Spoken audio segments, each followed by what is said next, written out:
upon a time, Percy, on the underwater, Percy was going and going until Thomas was nearby. And then, Thomas said, "Where are you going, Percy?" "I'm going to the lake to get some water." Then Thomas said, "Make sure there's no crocodiles there, okay?" "Okay." And then he rushed.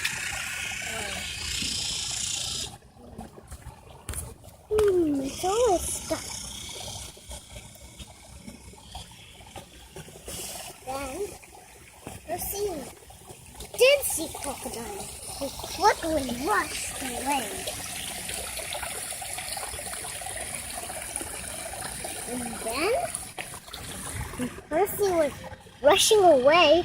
Then he finally made it out of the jungle. The end? Now let's go play catch with Fudgy.